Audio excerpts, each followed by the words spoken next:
Bien, durante esta semana, la semana número 3, tenemos justamente el teorema del límite central, que es una parte muy importante también a partir de la explicación misma de datos cuantitativos. Y el objetivo justamente de esta unidad corresponde a analizar, ¿no?, la relación de la teoría, o también se lo conoce como teorema del límite central, ¿no?, en un determinado población universo.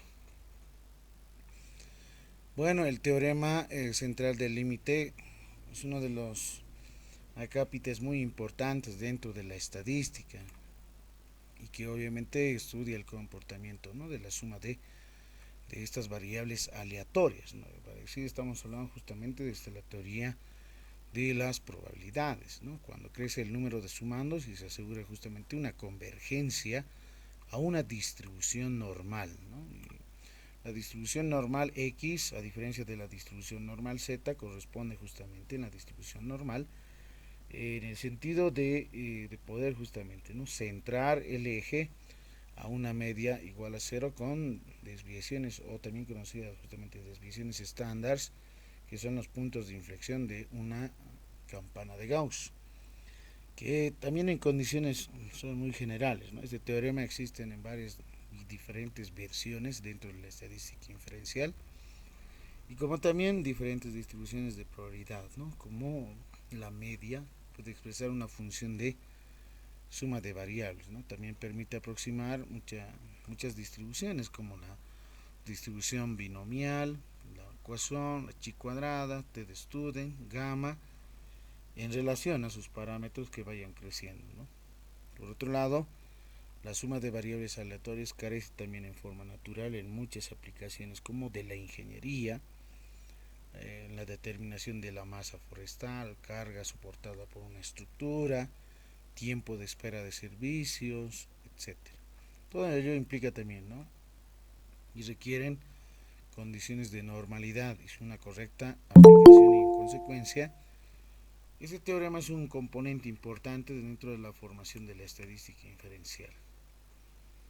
Y el teorema también se apoya en relación así en otros conceptos y procedimientos básicos de la estadística, como también, ¿no?, sus transformaciones y distribuciones de una muestra de convergencia tipificada, como también el cálculo de probabilidad, si la teoría de probabilidades corresponde justamente, ¿no?, tener conocimiento un espacio muestral, determinados eventos o sucesos, y que estos corresponden a un valor numérico en un rango de 0 a 1, en los cuales puede plantearse, ¿no?, problemas también dentro de cierto tipo de trabajos de investigación, como en el aprendizaje de los estudiantes universitarios, el mismo rendimiento académico, el coeficiente intelectual, y entre otras características que miden justamente, ¿no?, valores numéricos.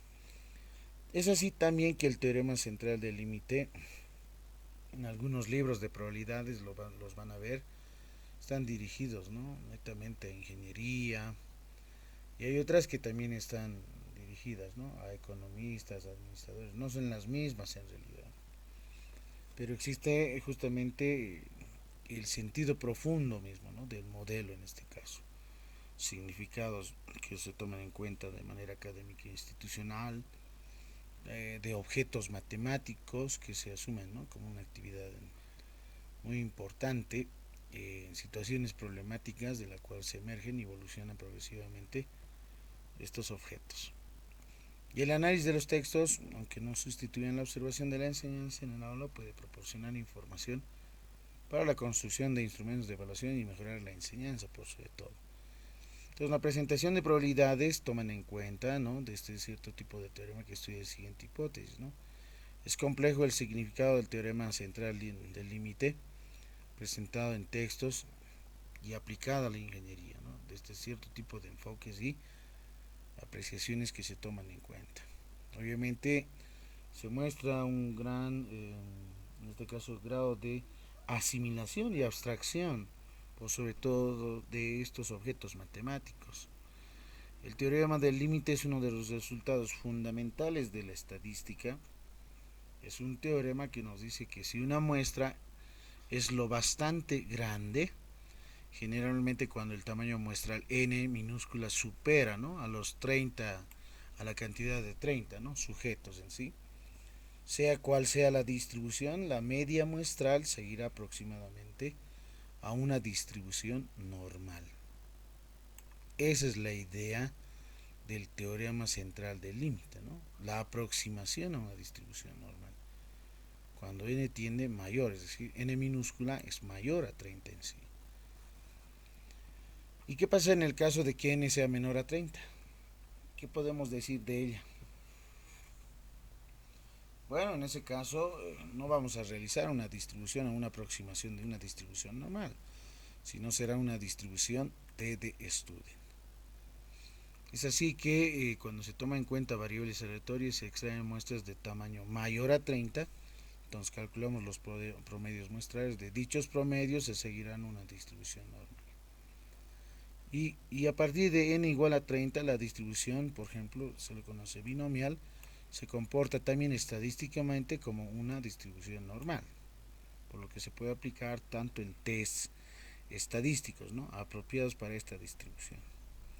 Y los tests obviamente son constructos, ¿no? Los tests tienen una estructura misma, metodológica, a partir de los ítems o los reactivos que se vayan a evaluar, que contempla justamente, ¿no? Cada test contempla justamente el título, dirigido a quiénes, cuál es el nombre completo a la persona que se le va a evaluar, de qué institución, en qué fecha y cuáles son los reactivos o ítems, ¿no?, es decir, las preguntas en sí, que estas tienen que ser de manera objetiva, que cada uno de ellos tiene cierto tipo de puntaje, ¿no? Un puntaje, supongamos si es un test con 20 preguntas, mucho mejor si son cerradas, entonces este test tiene, ¿cierto?, en cada ítem un valor asignado, ¿no?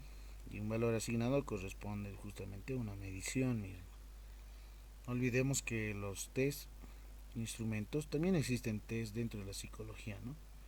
Test de inteligencias, test de la personalidad, test de rendimiento en relación a cierta asignatura o materia, y estos test tienen que ser altamente confiables y válidos.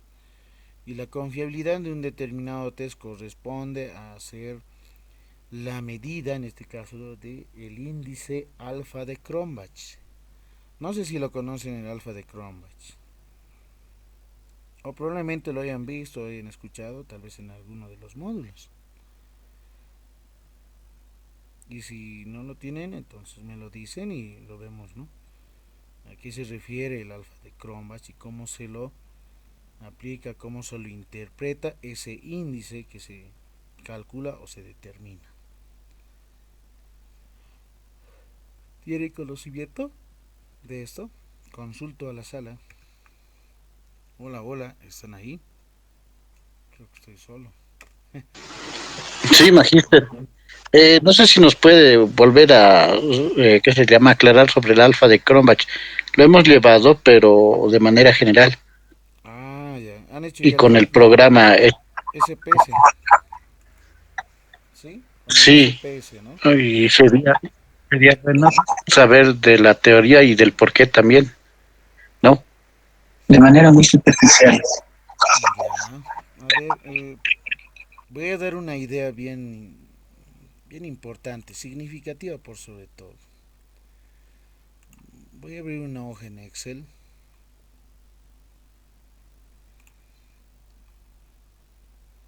Ahí.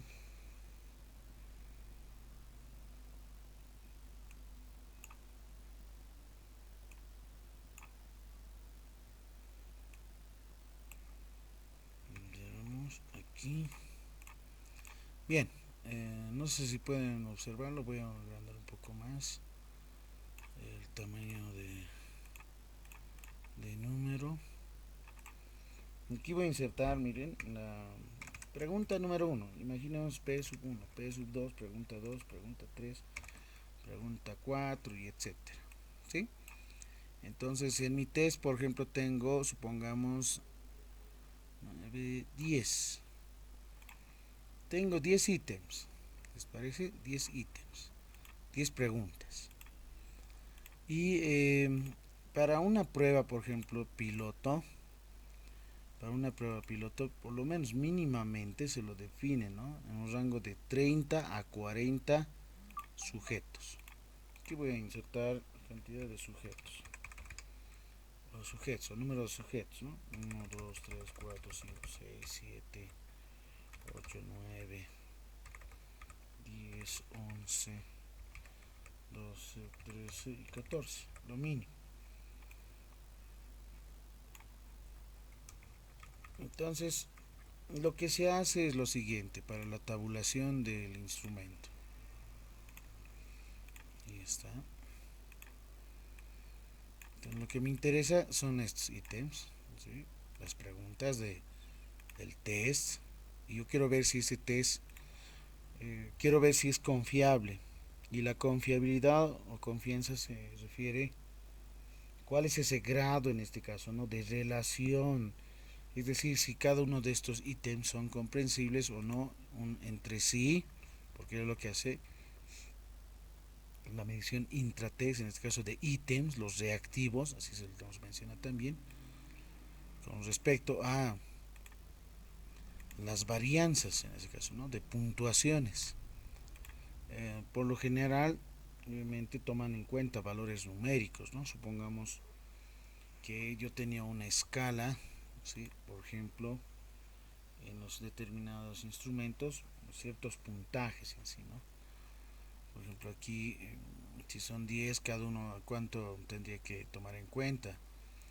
Un puntaje de 10, ¿no? Para que sea una evaluación, un test de 100, ¿no? Sobre 100 puntos. Entonces, la pregunta una vale sobre 10, 10, 10, 10, 10, 10, ¿no?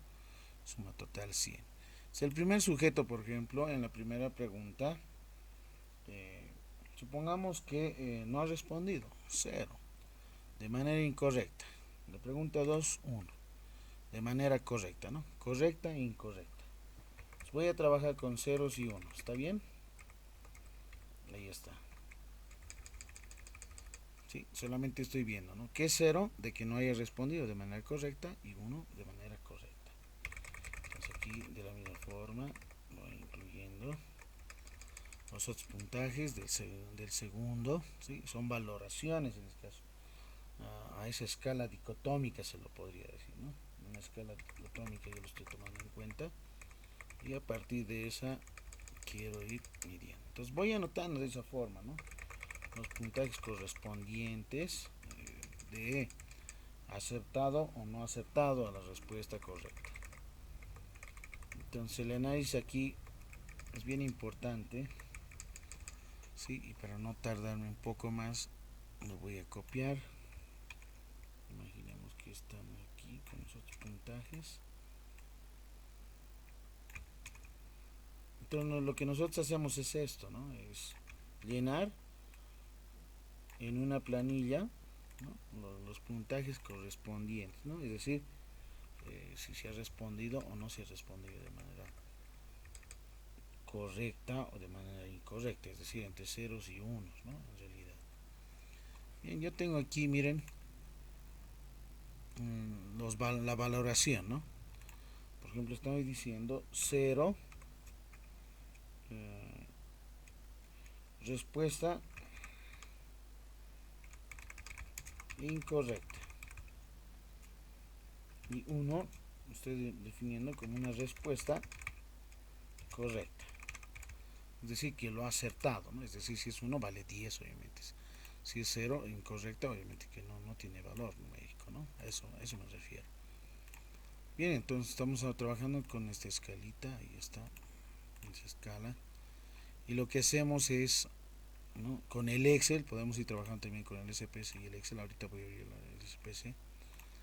Pero lo que se debe de entender es lo que se mide es justamente, ¿no? Si en esta prueba piloto que he implementado a 14 sujetos de una determinada población bajo un objeto de estudio, quiero ver si el instrumento es altamente confiable, entonces debo de medir en su índice, el alfa de Cronbach, ¿no? Aquí voy a insertar suma total, ¿no?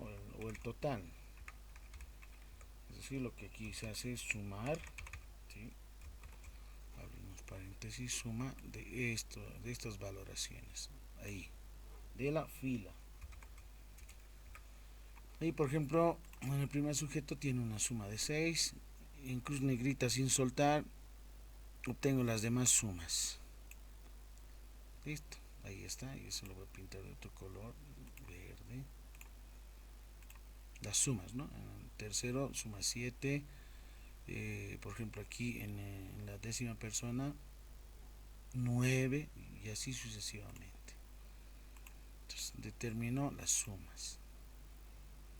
En segundo, voy a determinar en cada una de las columnas, es decir, de cada uno de los ítems, la varianza.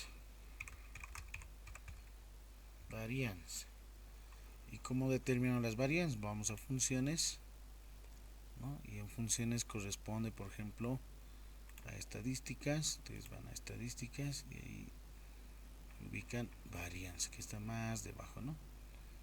Varianza P, varianza poblacional, varianza S, va a mostrar, ¿no? Varianza poblacional. Seleccionamos la columna, las puntuaciones correspondientes hasta ahí, ya un clic en aceptar y ya tengo, ¿no? Puedo reducir si desean a 2 decimales, no hay ningún problema. Y así sucesivamente todas las demás columnas y hasta el total. ¿Sí? Hay varias formas del alfa de Cronbach, yo voy a utilizar una de ellas. Y lo voy a pintar, y esta es la varianza, esta de color amarillo, varianza total, ¿no? del total de la suma de filas. Y estas son varianzas por columna, ¿no? De manera individual. Entonces, ahora, ¿qué voy a hacer? Sumar todas estas varianzas. Quiero saber cuánto es esta suma, ¿no? Entonces, aquí anoto suma de varianzas columna, ¿no? ¿Cuánto me da en esta celda? Hago la suma de estas varianzas individuales por columna, no el total. Y ahí está, que se equivale a 1.98. Listo. Lo segundo, y hay una formulita, ¿no? Aquí lo voy a anotar otra vez en el Paint, le voy a borrar esto. El alfa de Cronbach se lo define de la siguiente forma, analíticamente, ¿no? Me parece alfa. Alfa es igual, abro paréntesis, K sobre K menos 1.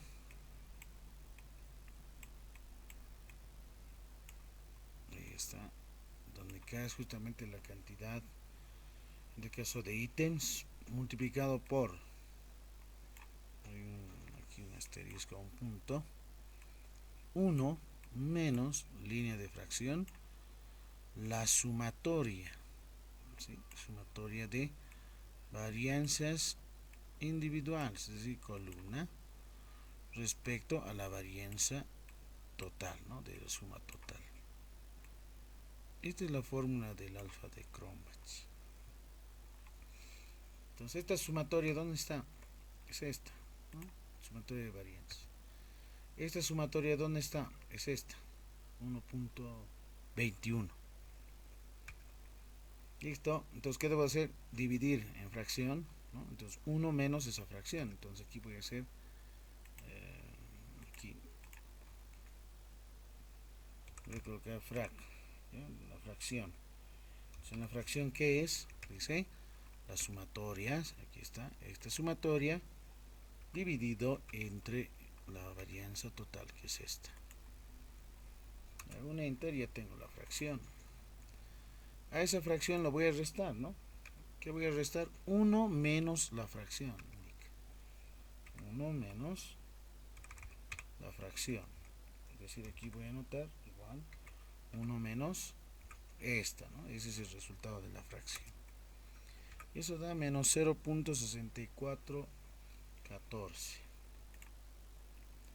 ¿Qué más? Ya tengo esto que está en corchetes. El de paréntesis me falta. ¿Cuánto sería el valor de K? ¿Cuánto es K? 10. Entonces, ¿cuánto sería k menos 1? Es decir, 10 menos 1, 9 directamente, ¿no? Y la fracción k sobre k menos 1, ¿cuánto sería esa fracción? Entonces, debo dividirlo, ¿no? 10 dividido entre 9. Y ahí está, 1.11, etcétera, etcétera. ¿Sí? ¿Se ve? Ahí está, voy a reducir decimales. Ahí con 2. Bien, ya tengo esta. La voy a pintar de color naranjado. Ese es el que me interesa. El que está en paréntesis y el que está en corchete, esta diferencia. 1 menos esta fracción. 1 menos esa fracción es este el resultado, ¿no? ¿Y qué voy a hacer con los dos que estoy pintando de naranjado? Hay que multiplicar, ¿no? Aquí es por o asterisco. Esos dos resultados los voy a multiplicar. Y ese para nosotros va a ser el alfa. Alfa es igual. Y anotamos, ¿no? Este resultado multiplicado por 1 menos la fracción, ¿no? Y aquí, por ejemplo, mi alfa es valor negativo, ¿no? Hay que interpretar este dato, es bien importante. Ahora, ¿por qué me ha salido valor negativo? Claramente podemos observar en 1 menos la fracción, ese es el que afecta, ¿no? Tiene un valor negativo. Si este es positivo, el alfa va a ser necesariamente positivo, ¿no? Porque esto siempre va a ser positivo, porque solamente estoy restando una unidad nada más. Entonces el detalle de un alfa de Cronbach es ver esto, ¿no? Si es negativo, el alfa directamente es negativa. Y es 0.71, ¿no? Si reducimos decimales, 0.71, y está en un rango correspondiente. ¿Qué significa esto? Que tanto las varianzas, ¿no? Las varianzas en cada una de los ítems, en cada columna, ¿sí? Varían, ¿no? Es decir, es un conjunto no homogéneo, sino es heterogéneo, son muy dispersos en sí, ¿no? La varianza es una medida de dispersión que mide justamente, ¿no? Cuán cercano se encuentra respecto a una medida estadística, como por ejemplo puede ser el promedio, ¿no? O la media aritmética de la población. Tenemos aquí 0.23 la variabilidad, aquí es 0.17, 0.25, y si podemos observar hay mayor dispersión en sí, ¿no? Unas con otras. Entonces, ¿de qué depende? De estos valores numéricos, ¿no? Por ejemplo, si en esto inserto 1, van a ver de manera automática que va a ir cambiando el alfa de Cronbach, ¿no? Por ejemplo, este es 0, ¿no? Yo lo pongo 1, miren, ya cambió. Sí, en esto también voy a insertar 1, el valor de 1, aquí también el valor de 1, y como pueden observar el alfa no sigue siendo negativo, pero es menos 0.47, etcétera, ¿no? Y así sucesivamente. Voy a ir modificando, voy haciendo variaciones. 0.09. Entonces, ¿qué es lo que es el alfa? Es aquella que el índice que me indica, ¿no? Y miren, ya ahora, miren, 1 menos esa fracción ya es valor positivo. Entonces, a la hora de multiplicar, miren, ya está elevándose, ¿no? Ya está pasando más de, en este caso, de 0, ¿no? Y por lo general hay varios rangos en algunos autores, ustedes lo van a ver. Algunos toman en cuenta, por ejemplo, si es altamente confiable, moderadamente confiable, y eso hay información que ustedes lo pueden encontrar si lo necesitan. No lo he subido, ¿no? En esta unidad, pero lo estamos viendo, ¿no? Entonces miren las variabilidades cómo se está cambiando, ¿no? 0,08 y así sucesivamente, ¿no? 0,22. Entonces cuando hay menor variabilidad, y eso va a depender mucho también, ¿no? Mira, por ejemplo, aquí tenemos un alfa igual a 0. ¿Eso qué significa? Que el instrumento no es confiable en sí, ¿no? O es que no tiene un buen rango de niveles de escala, ¿no? Por ejemplo, si yo hubiese puesto escalas Likert muy bueno, tiene un valor, supongamos, de 5, bueno, un valor de 4, ¿no? Regular, un valor de 3, muy bueno, bueno, regular, malo, un valor de 2. Necesita apoyo, un valor de 1. Este, por ejemplo, es una escala Likert en sí, ¿no?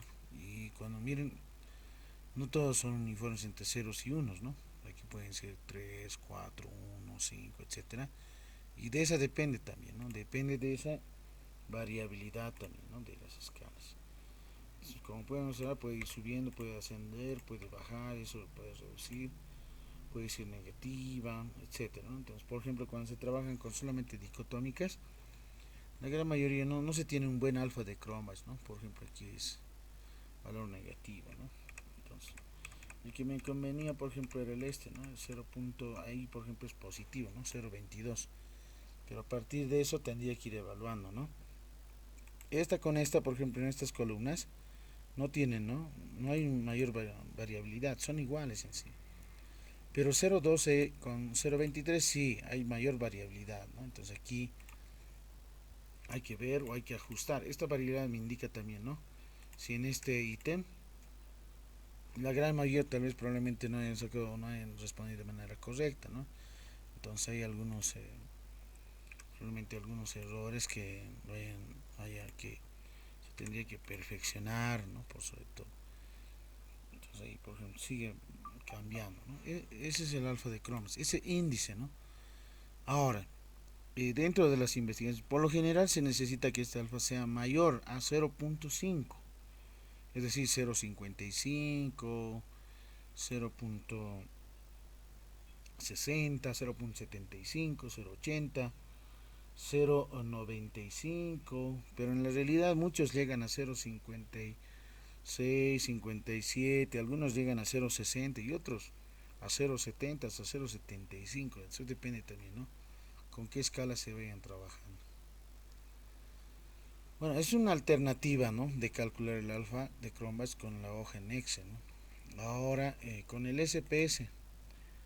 En el SPS también se trabaja de otra forma, ¿no? Aquí tengo el SPS, no sé si ustedes lo tienen, una versión, ¿no?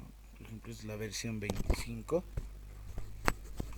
Y obviamente las versiones difieren, ¿no? Con respecto a la versión 15, 20, en relación a más aplicaciones, más herramientas, ¿no? Que se puedan utilizar para, para el caso, ¿no? de,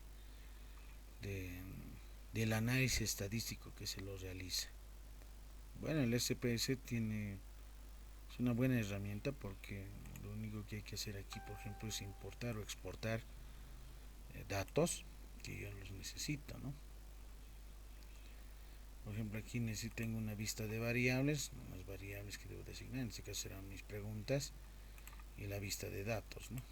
Aquí, por ejemplo, puedo insertar eh, pregunta 1, pregunta 2, la pregunta número 3, pregunta número 4, pregunta número 5, pregunta número 6, pregunta 7, pregunta 8 y la pregunta número 9 y finalmente la pregunta número 10. Con dos decimales dice aquí, ¿no? Entonces eso lo puedes hacerlo en cero, ¿no? Se cambia eso, ¿no? Sin decimales, porque toditas en el ejemplo que he dado no tienen decimales, ¿no? Tal vez a la hora de hacer algunas calificaciones o puntuaciones, en algunos de sus casos va a ser con decimales, ¿no? Entonces eso también depende. Cómo ustedes lo definan en vista de variables, ¿no? Y esta es la vista de datos, aquí ya tengo. ¿Qué me falta? Las puntuaciones correspondientes, ¿no? Lo que puedes hacer es, hay formas o alternativas, copiar estos resultados, estas puntuaciones, hago un control C, son 1 al 14, desde aquí del 1 al 14, todas esas, y hago un control B, y ahí están los puntajes correspondientes, ¿no? Ya los tengo, voy a analizar, y en analizar tomamos en cuenta la escala de análisis de fiabilidad, o también se lo dice análisis de confiabilidad. Selecciono todos los ítems, los elementos, aquí ya menciona alfa, dos mitades, Goodman, el alfa de Cronbach. y hacemos un clic en aceptar y sale nuestra ventana de resultados y ahí obtenemos, ¿no? 0.165 dice, ¿no? Ese es el valor. Aquí no hay el cero, miren, ustedes observan, el SPS sobreentiende, ¿no? Antes de la coma está el cero, ¿no? 0,165. Sí, aquí está, es esta misma, ¿no? Lo único que he hecho es esto nada más, ¿no? Con más decimales o con menos decimales. ¿Sí? Ahí está, 0,165. Entonces, ¿qué significa esto? Que los ítems hay que ajustarlos en realidad, ¿no? ¿Qué es lo que hay que ajustar? Probablemente los valores numéricos. ¿Por qué 0 y 1? O tal vez puede ser 1 y 2, ¿no? Donde están las puntuaciones de 0 puedo colocar los 2. Por ejemplo, ¿qué tal si yo inserto aquí un valor de 2, ¿no? Entonces cambia, ¿no? Miren, ahí ya. Por ejemplo, si ya tengo, no solamente en las dicotómicas, eso mayormente ocurre, ¿no? Su alfa es muy bajo en realidad. Aquí voy a insertar un valor de 2. Supongamos que es un instrumento que tiene 3 escalas, ¿no? Y como pueden observar, el alfa de Cronbach está subiendo más aún, ¿no? Si ustedes pueden observar. Entonces ahí aquí estoy insertando un valor de 2, otro valor de 2, miren, 0,40 y se va elevando, ¿no? Entonces, por experiencia y sugerencia, dentro de sus test, ¿no? de, de, a la hora de ver la confiabilidad, por lo menos mínimamente 3 escalas, ¿no? Una tricotómica, no dicotómica. Por lo general las dicotómicas tienen esas dificultades, no se llega a tener un buen alfa de Cronbach en sí, ¿no? Ahí está 0,44 y así sucesivamente, ¿no? Va elevándose un poco más, ¿no? 0,45, 0,38, etcétera. Eso depende mucho de esta variabilidad. Bueno, de esa forma, ¿no? Es una alternativa también, la forma de trabajar. Ahora otros lo que hacen también es, ¿no? Una vez que tengas vaciado tus datos, solamente este nada más, por ejemplo, esto es lo que se necesita, ¿no?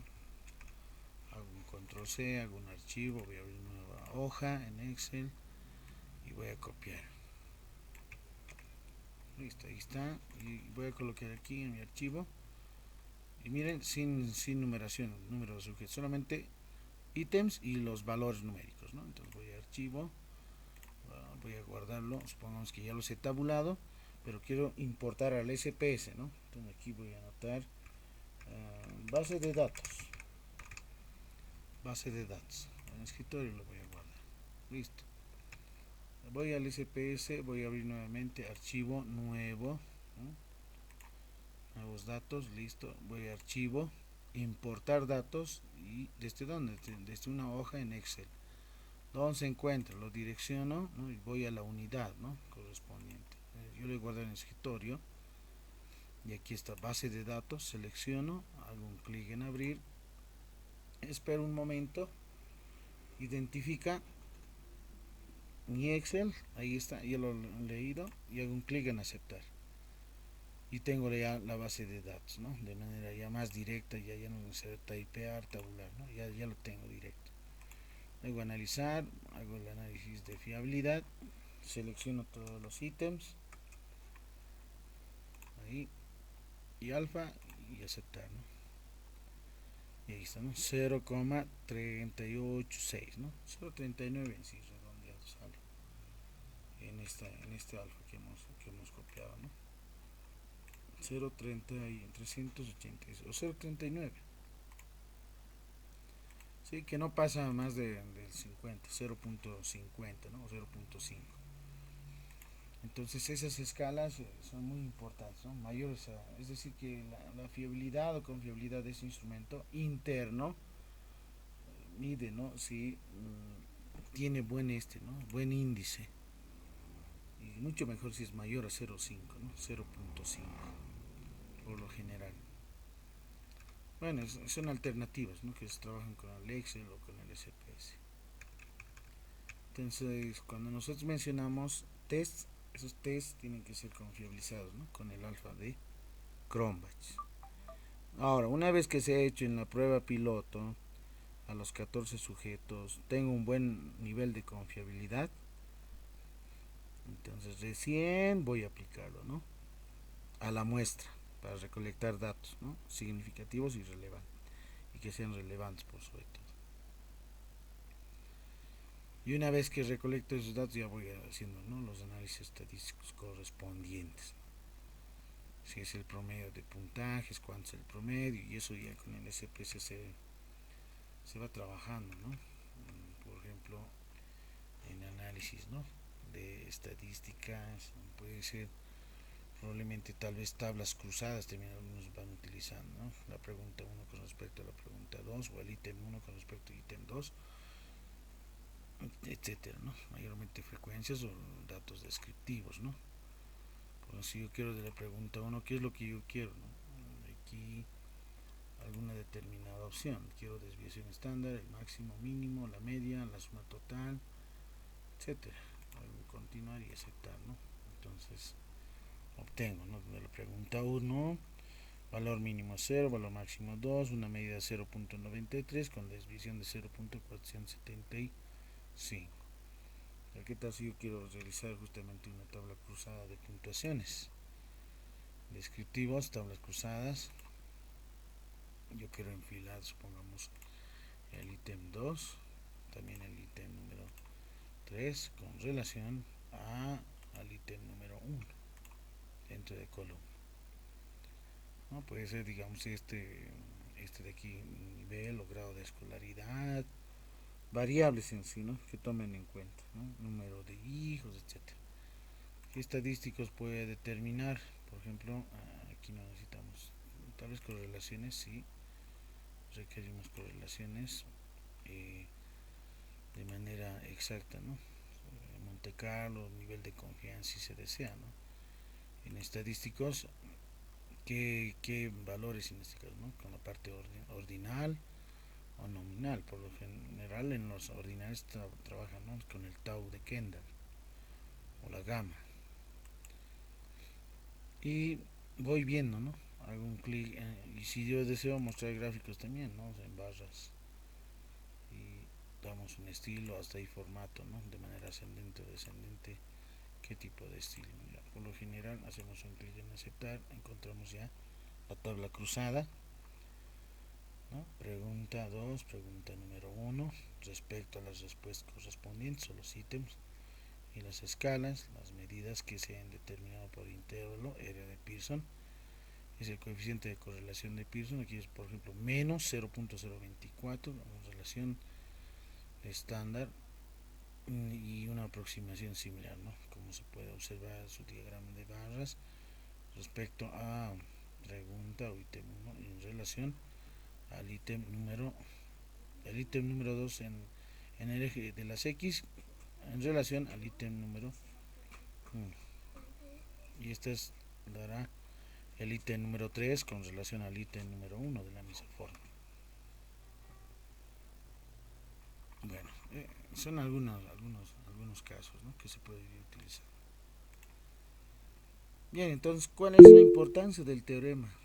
¿Cuál es la importancia del teorema? No sé si alguien ha levantado la mano. A ver, Luis Salinas. Sí, doctor, un favor. Estamos viendo el SPS durante los capítulos anteriores. Sin embargo, a veces es bien importante un resumen, ¿no? De, por ejemplo, cuando se utiliza Pearson, eso de Asalt. Es lo bueno que nos ha explicado muy bien lo de Cronbach. Sí. ¿No tendría algún resumen de la utilidad tanto para evaluaciones cualitativas como para evaluaciones cuantitativas para cuando hagamos nuestras tesis, un resumen de qué es lo que tenemos que utilizar, qué instrumentos tenemos que utilizar del SPS? Bueno, por lo general en el SPS tienes que tabular, ¿no? El SPS, ¿qué mide? No necesariamente va a medir, digamos, respuestas, ¿no? Es decir, características. Aquí solamente es la medición numérica, datos numéricos. ¿Qué significa el 1? ¿Qué significa el 0? ¿Qué significa el 2? Luego tienes que hacer ese cálculo, recién haces la interpretación correspondiente. Es la parte muy importante, ¿no? Ver, digamos, qué es lo que quieres medir. Por ejemplo, si son preguntas y respuestas simplemente y no tiene valoración numérica, el SPS no te lo analiza de esa forma, ¿no? Por ejemplo, no sé si tengo una encuesta, a ver, voy a ver si tengo una encuesta creo que sí tenía uno en Google Formulario, creo que lo he trabajado. Vamos a ver. Supongamos que yo he realizado una encuesta, ¿ya? Por lo general, en el SPS trabajamos con instrumentos como encuestas, cuestionarios, test, pruebas en este caso, ¿no? Objetivas, que tienen, por ejemplo, los cuestionarios, las encuestas tienen justamente escalas, ¿no? Y estas escalas definen cierto tipo de valor numérico, ¿sí? Y los valores numéricos son los que se toman en cuenta en sí, ¿no? Bueno, aquí tengo, a ver, instrumentos. Voy a ver, aquí creo que tenemos una encuesta. Esta es una encuesta. Sí, doctor, a lo que me refería, tal vez no se ha entendido mi pregunta. En realidad, indico de que cuando se utiliza el instrumento, uno de los varios instrumentos de SPS, ¿en qué puntos? Es decir, cuando se utiliza, por ejemplo, Pearson, hay muchos todavía, por ejemplo, la ANOVA, tantas que tal vez, Sí, ¿cuándo se sí, sí, las utiliza? medidas. ¿Cuándo se utiliza? Tal vez un resumen no tiene. ¿Cuándo? Por ejemplo, ahora nos ha dicho que en ciertas escalas, estoy viendo cualitativas, se utiliza más el alfa de Cronbach. Pero los demás instrumentos, ¿cuándo se utilizan? A eso me voy.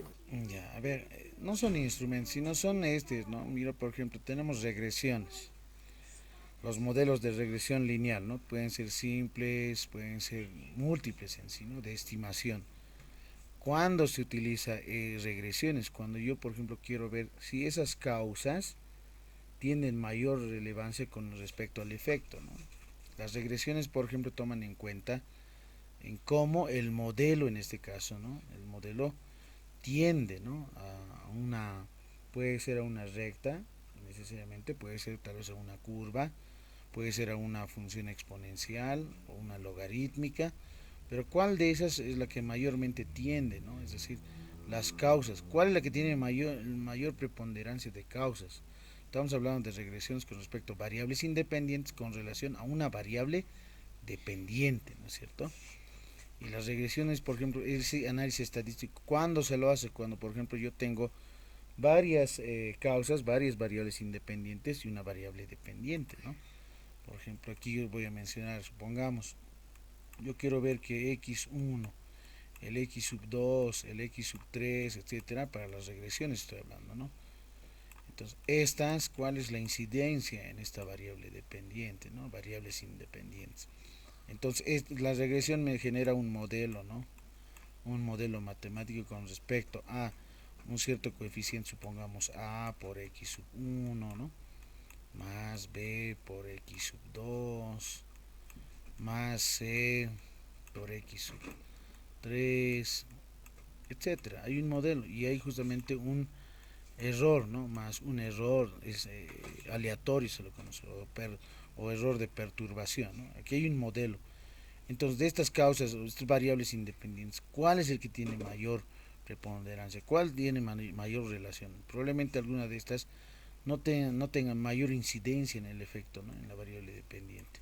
Es decir, el x1 y el x2 son muy buenas causas, a diferencia del x sub 3, por ejemplo. Ese es el análisis que se realiza dentro del SPS, ¿no? El análisis, por ejemplo, de regresiones. Ahora, correlaciones. Correlaciones bivariadas, pueden ser multivariadas, sino tales también parciales. Las correlaciones por lo general se utilizan la correlación de Pearson, mide el grado de relación que tiene las dos variables, ¿no? Es decir, cómo x, ¿no? Cómo la variable x está relacionada con la variable y, por ejemplo, ¿no? Cómo esta variable independiente tiene una relación con la variable dependiente. ¿Cuál es esa relación, no? O probablemente pueden ser varias variables, miren, varias variables independientes y una dependiente. O puede ocurrir una correlación múltiple, ¿no es cierto? Pero la lineal por lo general la utilizo solamente con la bivariada. ¿Por qué se dice bivariada? Porque solamente hay dos variables nada más. Y estas dos variables son las que se interpretan, se formulan. No olvidemos que una variable contempla justamente dentro de una matriz de operacionalización de variables, si recuerdan muy bien, ¿no? Es aquella que conjunción, es la sumatoria de qué, de las dimensiones, ¿no? Es por ello que nosotros definimos las variables de investigación una definición conceptual y a partir de esa identificamos las dimensiones. ¿Y qué es una dimensión? Es aquella sumatoria también, ¿no? De todas, en este caso de todos los indicadores, ¿no? Lo voy a anotar ahí, indicadores y sub J, supongamos. Entonces, si te das de cuenta, por ejemplo, que había sido una variable, a partir de esta idea, dentro de esa matriz de operacionalización, estás diciendo que esta variable X, para el estudio, para el análisis, es justamente la sumatoria, ¿no?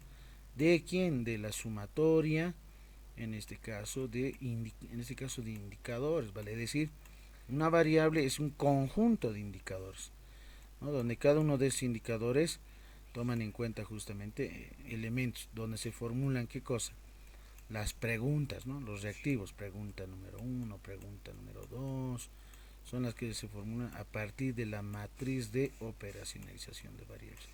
Y cuando yo hago estas preguntas, obviamente tengo un instrumento. Y ese instrumento me dice justamente en mi determinada encuesta con respecto a ítems, ¿no? Pregunta uno, ¿no? Pregunta 2, pregunta 3, 4, etcétera. Pero son ítems que yo he seleccionado de mi matriz de operacionalización de las dos variables, ¿no? Tanto del X como del Y también de la misma forma, ¿no? Tiene otros indicadores, ¿no? Entonces la correlación de Pearson mide, ¿no? El grado de relación de estas dos variables, si están altamente correlacionadas o no están correlacionadas entre sí. ¿Y cómo voy a correlacionar? A partir de las puntuaciones o las escalas, los valores numéricos que dote justamente a cada uno de los ítems. Ese es el punto clave de la correlación, ¿no? Si dos variables están correlacionadas entre sí. Ahora, en otro caso, correlación por ejemplo, bivariado, ¿no? Dos variables, ¿no? Parciales puede ser las otras, o hay múltiples en realidad, ¿no? También tenemos, por ejemplo, las pruebas no paramétricas de una determinada muestra, muestras independientes, muestras relacionadas. Independientes, supongamos que yo quiero hacer comparación de estudiantes de la unidad educativa sexto de secundaria, unidad educativa A, con respecto a estudiantes también de sexto de secundaria, pero de la unidad educativa B.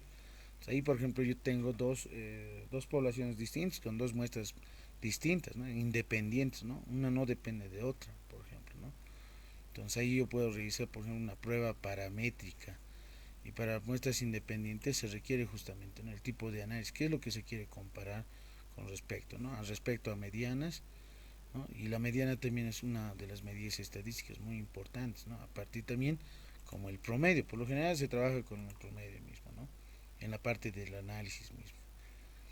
Tenemos también la parte de estadísticos descriptivos, los hemos mencionado, ¿no? Para las tablas de distribución de frecuencia, gráficos, aquí por ejemplo tenemos medidas, máximos, mínimos, la media, el promedio, ¿no? Tablas cruzadas, las que hemos mencionado, ¿no? Que tiene que ver, digamos, respecto, supongamos sexo, ¿no? Masculino, femenino, con relación a la edad, supongamos, ¿no? Quiero ver cuál en los grupos, por ejemplo, o en el grupo mismo, cuáles son de sexo masculino, por ejemplo, de qué edad son mayores o menores a 10, a 15, hay rangos que hay que dotarlos, ¿no? Para hacer ese tipo de análisis, mayormente dentro de las tablas cruzadas, ¿no? Mayormente estas se trabajan, ¿no? Estadísticas bayesianas, ¿no? Para una distribución, en este caso, una muestra normal, una muestra binomial, Poisson, muestras normales relacionadas, y ahí está el coeficiente, ¿no? De correlación de Pearson. La ANOVA de un factor ya corresponde a otro, ¿no? A la distribución F de Fisher, ¿no? Y ANOVA significa, pues, ¿no? Análisis of variance, es decir, análisis de varianzas. Análisis de varianzas hay de un factor, de dos factores, con respecto a medidas, ¿no? Repetidas, y son modelos también, ¿no? De estadísticos que hacen una prueba en sí, ¿no? Una prueba, ¿no? Obviamente aquí hay que formular hipótesis, ¿no? Para una ANOVA. ¿Sí? Si es de un factor, de dos factores, hay que comprobar si la hipótesis es cierta, falsa, verdadera. Depende mucho del valor o el indicador o el número que se vaya a calcular, ¿no? Las distribuciones dentro de una muestra normal binomial son mayormente aquellas que toman en cuenta, ¿no? Por ejemplo, ¿Qué características de prueba voy a tomar en cuenta? Por ejemplo, yo quiero el ítem 1 con respecto al ítem número 4, quiero hacer cierto tipo de características, estimación del factor o de una distribución posterior, pues el factor de Bayes, ¿no? Algún tipo de criterio que puedo tomar en cuenta, o bien o formular otro tipo de criterios, ¿no? Por lo general se trabaja un 95%, ¿no? de porcentaje, o también se lo dice de confiabilidad, ¿no? En la gran mayoría. Si se excluyen clasos o no se excluyen clasos, si voy a trabajar justamente con la cuadratura en este caso, ¿no? De Gauss. Entonces ahí puedo ir haciendo justamente algunas estimaciones, ¿no? Parámetros anteriores no son necesarios y deben ser mayores o iguales a cero, ¿no? Obviamente yo en estos ítems hay un valor, ¿no? Mayores en este caso, ¿no? Realmente deben tener algunos con cero y otros con 2, los que hemos insertado, ¿no? Aquí están. Estos son los valores que tienen que ir cambiando. No tomar en cuenta, por ejemplo, la puntuación de cero, ¿no? Podría ser a partir de uno, ¿no? Mayormente eso se toman en cuenta, ¿no? A partir de uno, 2, 3, las escalas, ¿no? Las escalas de valores. Y para eso hay que definir muy bien estos valores numéricos, ¿no? Y eso, ¿quién lo define? El investigador, para hacer un buen análisis estadístico en este caso. Esa es la parte bien importante. Tenemos aquí tablas, ¿no? Tablas personalizadas, tablas en este caso de frecuencias en sí, ¿no? Comparar medias, ¿no? Medias, por ejemplo, a partir de una prueba T de student se lo refiere, ¿no? En una determinada muestra. Y esa muestra, obviamente, T de student en prueba se realiza menores a 30 sujetos, ¿no? Una prueba para muestras independientes, si son dos muestras, ¿no? Como la que he mencionado, de dos colegios, supongamos, del mismo nivel o grado, ¿no? Son independientes en sí, no son dependientes. Imagínense, digamos, en un colegio paralelo A y B, ¿sí? A diferencia de comparación, por ejemplo, de otro colegio A de sexto de secundaria paralelo A y el otro también paralelo A de sexto de secundaria. Es decir, hay que tomar en cuenta, ¿no? Si las muestras son independientes o son dependientes en sí. Si yo voy a trabajar simplemente en un determinado curso y a partir de ese curso voy a dividir tal vez grupos pequeños, ¿no? En este caso estratos se lo conoce, ¿no? Menores a 30, digamos un primer estrato 15 y el otro estrato 15.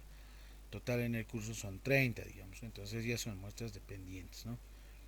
Pruebas de muestras independientes de resumen, pruebas para muestras relacionadas entre sí, y también aquí, ¿no? La prueba del análisis, ¿no? De la ANOVA de un factor.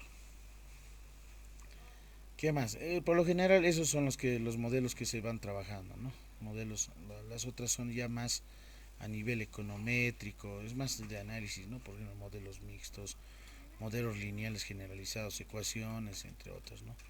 Predicciones, por ejemplo, este ya va más a lo que corresponde, ¿no? A crear cierto tipo de modelos, ¿no? Causales, series de tiempo, descomposición estacional, análisis espectral, esto va más en realidad, ¿no? Correlaciones cruzadas, autocorrelaciones. Tenemos aquí, por ejemplo, de supervivencia, tablas de mortalidad, Kaplan, Meyer, ¿no? Regresión de Cox. Esto ya va más en profundidad, ¿no? De lo que es el análisis, inferencia, ¿no? Estadística. Eso va más en profundidad. Pero mayormente se van trabajando, ¿no? Las normales, T de Students, la chi cuadrada, análisis de estadísticos descriptivos, algunas bayesianas que se requieren para las pruebas de hipótesis, regresiones, correlaciones y entre otras. Esa es la utilidad del SPS, ¿no? Porque no solamente aquí van a ser 14, probablemente alguno que otro va a trabajar con más datos, ¿no? 150 o 180 datos a los que se hayan encuestado, implementado, ¿no? Para esas situaciones muy importante, ¿no? El análisis del SPS. Algo por ahí te podría mencionar, ¿no? La parte de manera genérica, en realidad, ¿no? La utilidad. Entonces eso depende mucho, por ejemplo, en la tesis de investigación que vayas realizando, tendrías que ver, ¿no? Primero, con qué población vas a trabajar, cuál es el tamaño de la muestra, si tiene muestra o no tiene muestra, vas a hacer comparaciones, cómo, qué tipo de instrumento vas a implementar, si es cuestionario o guía de encuesta, con escalas, las escalas, qué valores van a tener. Es la parte que tienes que definir como investigador, ¿no? Ahora, si vas a utilizar test, pruebas, objetivos para comparar tal vez, ¿no? Si en un pre-test aplicado a un principio, también conocido como diagnóstico, ¿no? De evaluación, Obviamente la mayoría supongamos que no conocen con respecto a la temática de lo que son feminicidios, supongamos, ¿no? Yo he puesto preguntas, ítems en una pruebita y la gran mayoría no han sacado buenos puntajes porque no tienen desconocimiento, supongamos, ¿no? El promedio de ese curso, de esa prueba, supongamos es de 40 sobre 100.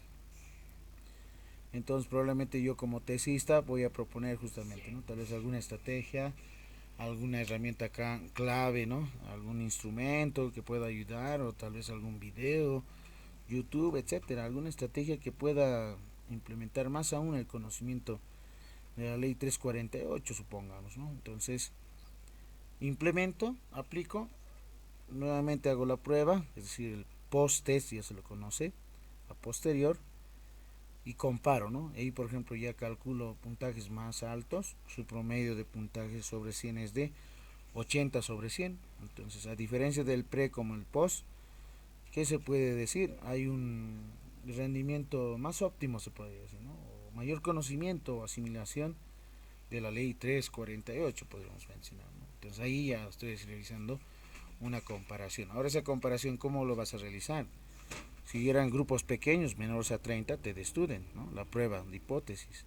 Y si son mayores a 30 sujetos, como es en este caso, entonces una distribución normal en este caso, ¿no? Va a tender a una normal en realidad, ¿no? Mayores a 30. Y la teoría del límite central corresponde a ese análisis, ¿no? El analizar justamente cómo proviene, ¿no? El análisis más netamente cuantitativo, ¿no? En este caso, cómo surge, ¿no? La idea misma de una distribución normal. Obviamente tiene parámetros poblacionales, como pueden observar, mu es el parámetro poblacional, es el promedio, se le conoce poblacional. Sigma es conocido como la desviación estándar o desviación típica poblacional.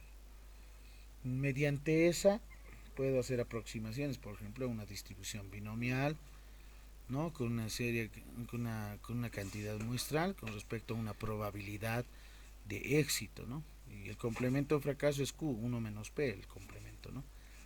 ¿Qué dice aquí? Que una distribución binomial puede aproximarse a una distribución normal con promedio n por P, que es la probabilidad de éxito, y la desviación estándar, que es la raíz cuadrada de n por P y el complemento, ¿no?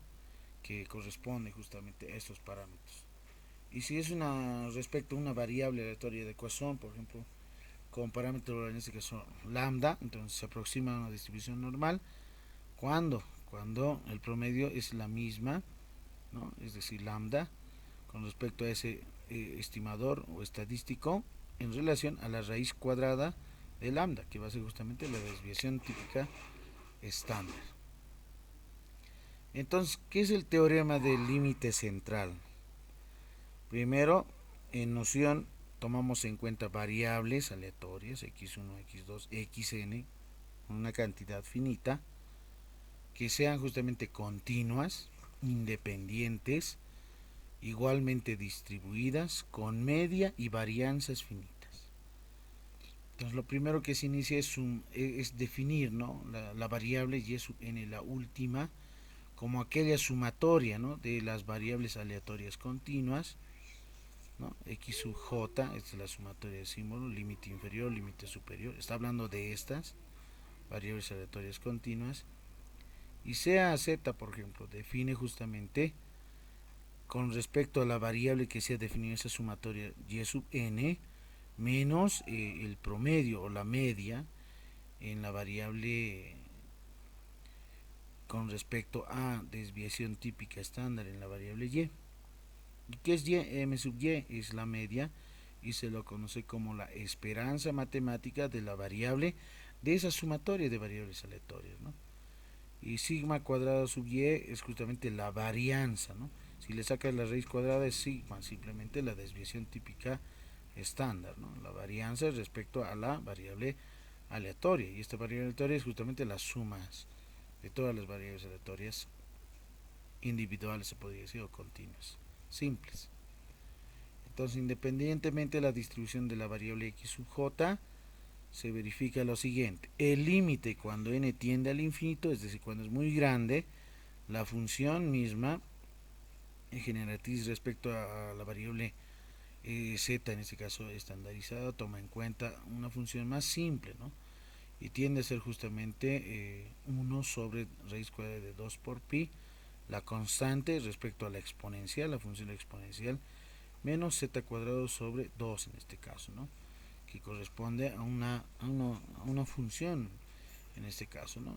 La función exponencial misma de la distribución normal estandarizada, ¿no? Que tiende de menos infinito a más infinito. Entonces, ¿cómo se demuestra este teorema? ¿Cómo yo puedo demostrar este límite con respecto a este resultado constante, ¿no? Entonces, tomamos en cuenta inicialmente, tomamos el promedio, ¿no? En esa distribución z estandarizada, 0, una varianza igual a 1, y calculamos la función característica. Se lo vamos a definir con justamente la función característica en la variable s aleatoria z de la esperanza matemática de la exponencial de i subíndice i por s y la variable aleatoria, ¿no? Y se hace las sustituciones correspondientes en esta demostración, ¿no? Que es muy larga en este caso y con propiedades. Bueno, en toda esta simbología, ¿cómo se lo entiende? Probablemente algunos no lo van a entender, ¿no? Que es una serie de Taylor, por ejemplo, ¿no? Cómo corresponde a la sumatoria correspondiente, que tiende a ser, ¿no? Una exponencial misma, ¿no? De todas las esperanzas matemáticas, observando justamente en esa que tienden a ser 0 y tomados en 1, ¿no? En general, lo que está dando a denotar es lo siguiente. Otra paginita. Cuando nosotros realizamos justamente, ¿no? Aquí voy a remarcar un eje y aquí otra. Entonces voy a graficar ahora una curva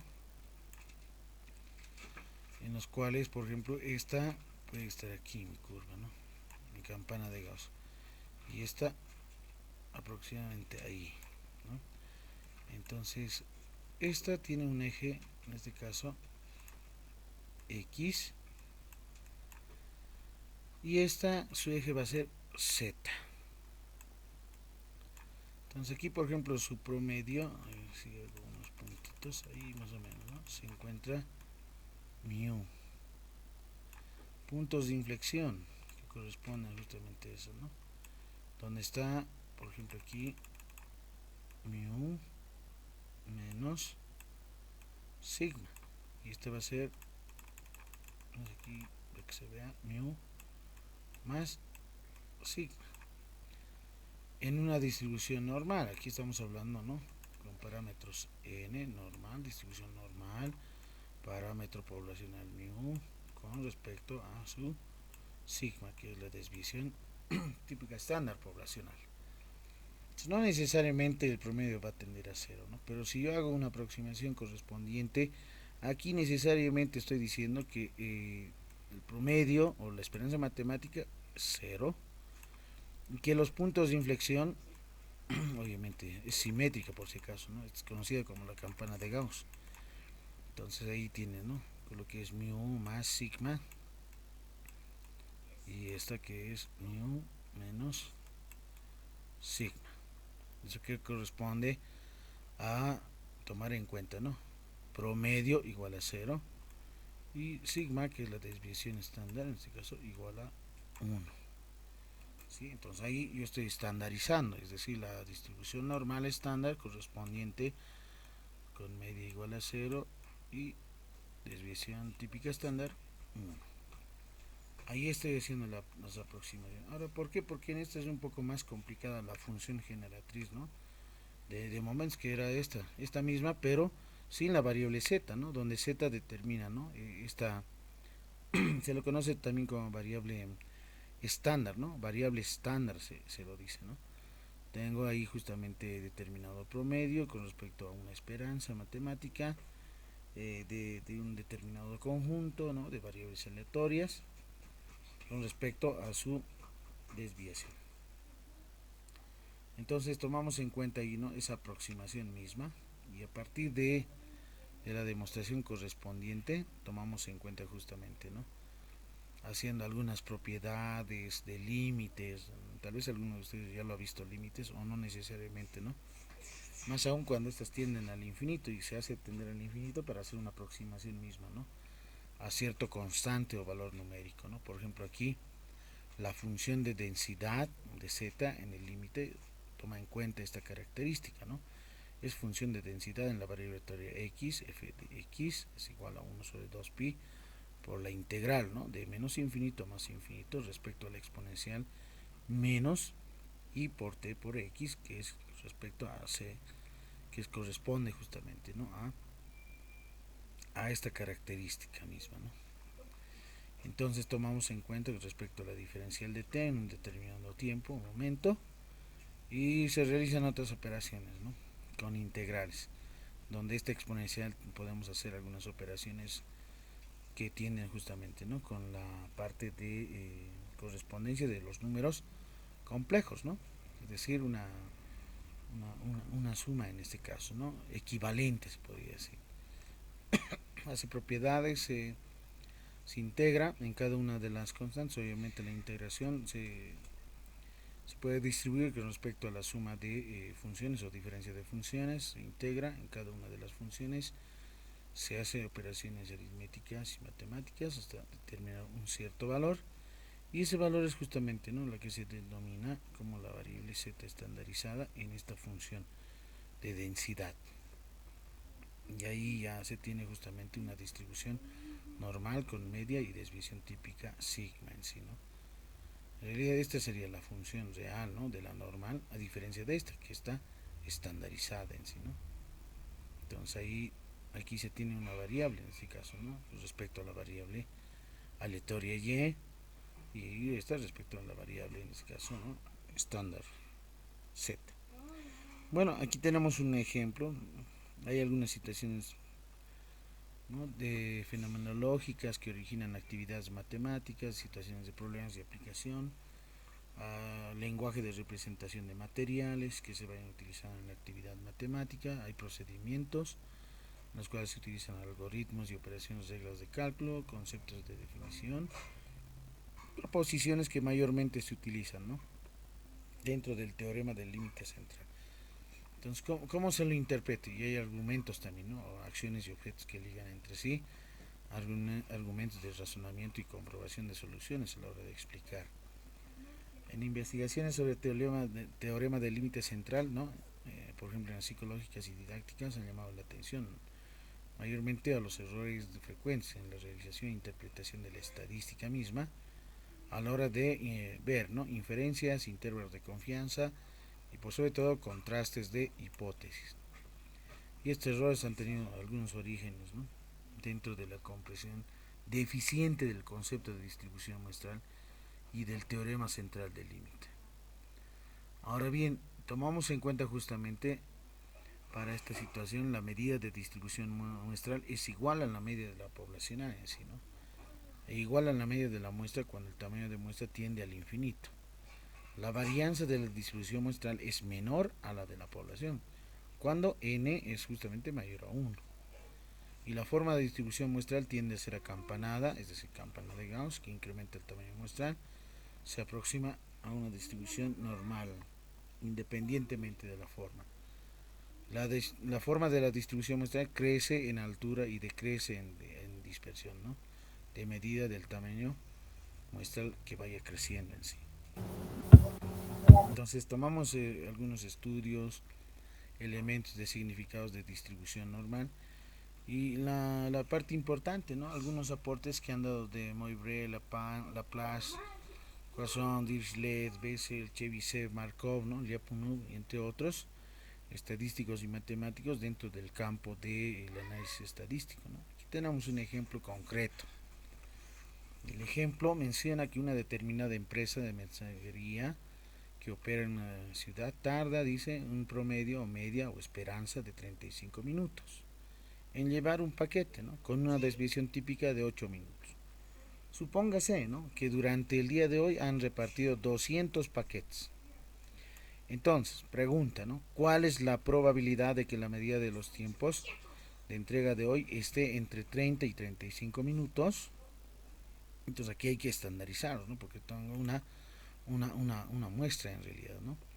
Correspondiente a determinados promedios y desviación típica. B, ¿cuál es la probabilidad de que en el total, ¿no?, de los 200 paquetes de estas mismas hayan estado más de 115 horas? Sí, entonces, como yo estoy hablando en minutos, en esta tendría que convertir en primera instancia a estas horas a minutos en sí, ¿no? Entonces, solución. ¿Cómo respondemos a esto con el teorema del límite central? Primero consideramos una variable, x, que es el tiempo de entrega, ¿no?, del paquete. Sabemos que su media es 35 y desviación de 8, ¿no? Pero hay que fijarse también, ¿no? No sabemos si esta variable sigue una distribución normal, porque dice durante el día de hoy se han entregado 200 paquetes, es decir, tenemos una muestra x1, x2, x3, xn, una muestra variable en sí, ¿no? Entonces, por el teorema del límite central sabemos que la media muestral se comporta como una normal, ¿no?, de esperanza de 35. Es decir, mu es igual necesariamente a x barras, es lo que menciona, ¿no? Entonces determinamos, ¿no?, primero, donde tenemos la desviación típica, este 8 es la desviación típica, el sigma, dividido entre la raíz cuadrada. ¿Y la raíz cuadrada de cuánto? De n. ¿Cuánto es n? La cantidad, ¿no?, de 200 paquetes. Hago la fracción de división a operación aritmética, 0,56. Y si utilizamos esta aproximación ya podemos contestar a la pregunta del inciso A. Es decir, tiene mayor probabilidad, a eso se refiere, ¿no? ¿Qué tal si hubiese dado aquí 0.3, 0.01, etcétera? Entonces, no necesariamente se podría comportar como una normal, ¿no? Bien, entonces como tengo mayor probabilidad, entonces voy a calcular, dice en el inciso A, en el rango, ¿no? ¿Cuál es la probabilidad de que la media de los tiempos de entrega esté entre 30 y 35 minutos? Probabilidad de 30 a 35 minutos, ¿no? Se refiere a qué? al promedio en sí, ¿no? X barra. Y como no tenemos justamente, y hay que utilizar la tabla normal, en la que les he pasado también en la plataforma, en esta parte interna lo que hacemos, restamos el promedio dotado, ¿no?, que es 35, y dividimos entre esta que es justamente el sigma, ¿no? Sigma, que es la desviación típica estándar, ¿no? 0.556, ¿no? Primero, restamos a esta desigualdad. Segundo, dividimos a esta desigualdad entre 0.566, ahí está. Y esta parte interna se lo conoce justamente, ¿no?, como la variable estandarizada, z, ahí está, ¿no? Aquí restamos 30 menos 35 menos 5 dividido, y ahí tenemos menos 8.83. En la parte superior nos sale 6 porque 35 menos 35 es 0, dividido entre esta fracción es 0. Y como yo tengo probabilidades, miren aquí, de un valor numérico de extremo límite inferior y superior, y se lo define de esta forma, ¿no? Se refiere a propiedades de probabilidades, no sé si lo han visto. Probabilidad, por ejemplo, de un valor, supongamos A es menor o igual, supongamos, ¿no?, a X, y tenemos la probabilidad de B. Entonces, esto es igual a ¿qué? Es la probabilidad, ¿no?, cuando X es menor a B, ¿no?, menos la probabilidad para X menor a... Sí, lo que está haciendo es restar, ¿no?, la probabilidad del extremo superior menos el extremo inferior, eso se refiere, ¿no? Esta probabilidad del extremo superior menos la probabilidad del extremo inferior con respecto a la variable, ¿no?, z aquí yo por ejemplo he puesto x, ¿no?, pero la propiedad o la definición, si ustedes ven, es la misma, ¿no? En vez de x yo puedo cambiar z, ¿no? Ahí está, se mantiene, ¿no? Extremo superior, ahí está, probabilidad del extremo superior, que es b, menos la probabilidad del extremo inferior, que es a, en ese rango, ¿no? Y luego utilizamos la tabla, ¿no? ¿Cuánta es la probabilidad para z estandarizada de nivel 0? ¿Y cuál es la probabilidad cuando es un valor negativo, ¿no? Entonces, por ejemplo, aquí es probabilidad de 0 en la tabla. Cuando es 0 menciona, ¿no? es decir, la mitad en sí, ¿no? Y obviamente cuando vale z justamente, ¿no? 0.0 con 0 decimales, ¿no? 0 dígitos, eso es 0. ¿Sí? Si lo pueden observar aquí, punto, ahí está, ¿no? Es 0.50000, ¿no? Estoy trabajando con 4 decimales esta tabla, ¿no? En realidad es 0.5 nada más, ¿no? Ahí está. Esta, la probabilidad para el z estandarizada de 0 es 0.5 menos, es este menos, esta probabilidad, cuando es justamente un valor negativo, ¿no? Menos 8.83. Pero en la tabla ustedes pueden observar, va desde los valores positivos, ¿no? A máximo 3.4 y el mínimo es menos 3.4, ¿no?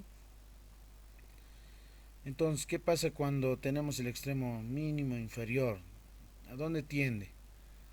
Miren, atiende a 0.00000 y además es menos 8, ¿no? Negativo, menos 8.83, un valor negativo, más alejado se podría decir, ¿no? ¿A qué se refiere con esa tabla? Bueno, esa parte es muy importante, ¿no? Cuando nosotros tenemos una campana de Gauss, aquí voy a hacer otro eje, ahí, listo.